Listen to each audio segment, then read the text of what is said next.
This is the definition of business agility. That is the capacity for the company to constantly adapt to new market conditions to create a competitive advantage. But the important thing here is the second part, without negatively impacting on organizational health. Mm. And then the key question is what organizational health is, which is psychological safety plus the creation of business value in perpetuity. Organizational health is very important, but it's very important what, at least my understanding of enterprise agility is, or extreme business agility is. And this is key because, for example, with business agility, in my opinion, this is like a cake. At the bottom of the cake, we have what we call mental agility, which is what we have been talking about.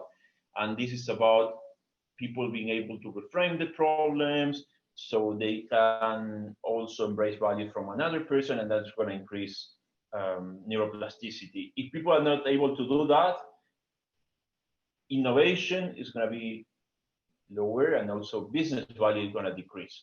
Now, for me, there are 5 different types of agility, and I'm going to explain to you why. The first one is mental agility. The second is social agility, which is how people connect in a virtual or in physical environment. And also the environment, how the environment impacts people. It's not the same, for example, if you have a team all sitting close by, that if the product owner is in the 5th floor and the other part of the team is on the 1st floor.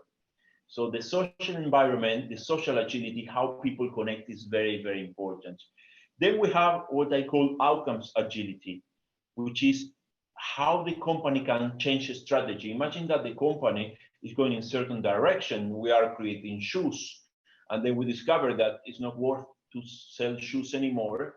And then we start creating cameras or any other product. So when we shift the strategy, so many things happen. So we need good leadership, we need budgeting, the budget, how we adequate that, and we have to see how people can quickly adapt from one strategy to the other one. And this is very, very important, the outcomes agility. Then we have a structural agility, which is how easy we can change the procedures in the organization, right? For example, if we need to change certain procedures in the company, how we do it, and how we do it in a safe way. If we need to change certain procedures or roles and are people involved, then we might probably involve those people into, those people are going to be impacted by the change. We might probably need to involve those people into the change. So it's how agile we are at changing the procedures. And then we have at the very top what I call technical agility, which is Scrum, DevOps, and everything related to IT. Now, the key here is that when we create a change plan, we need to make sure, and I have hundreds of examples, we need to make sure that we cut the cake vertically. We don't just eat the chocolate. That is very nice, the chocolate at the top, but it has a lot of sugar.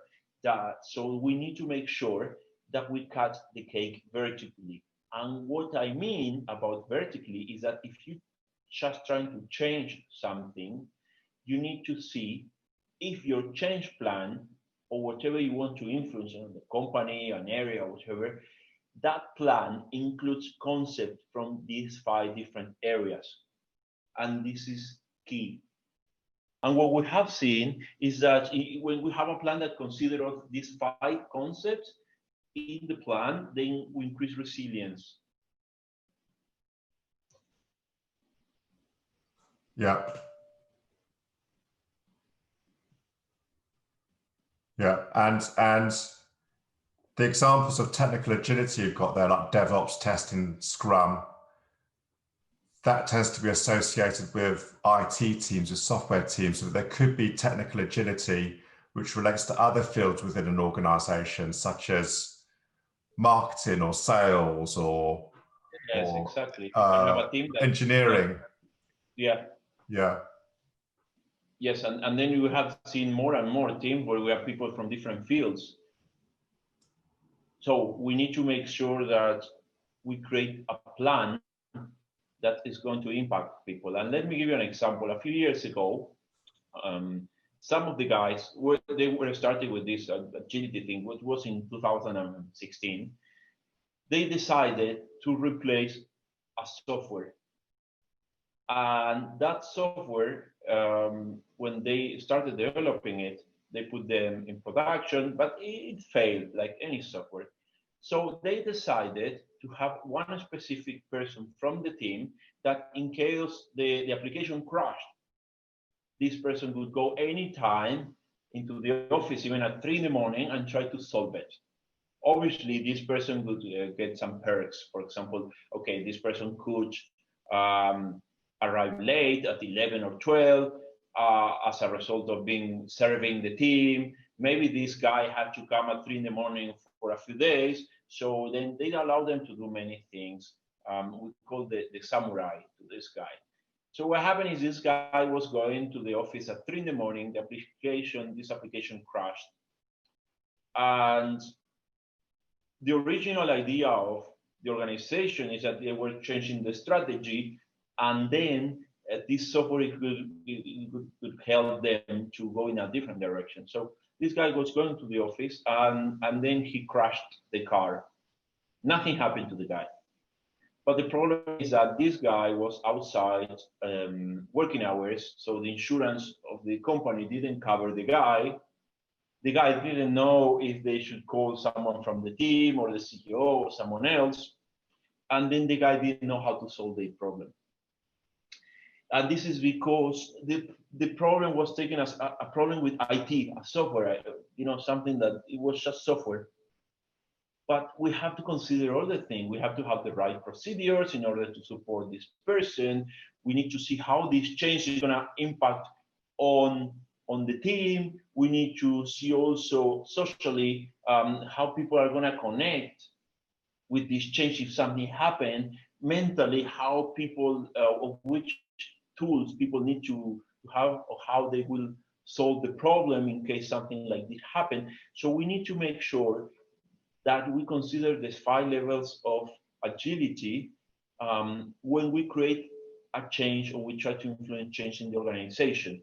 Because otherwise we always eat the chocolate at the top, which is the technical agility, and we believe that we solve everything by just improving the way we do software. Yeah, it's local optimization rather than looking at the entire system. Yeah. Yes, and these frameworks allows you to create powerful change plans or strategies. Okay. And it's connected, obviously, to organizational health, psychopath, narcissists, everything we have seen before.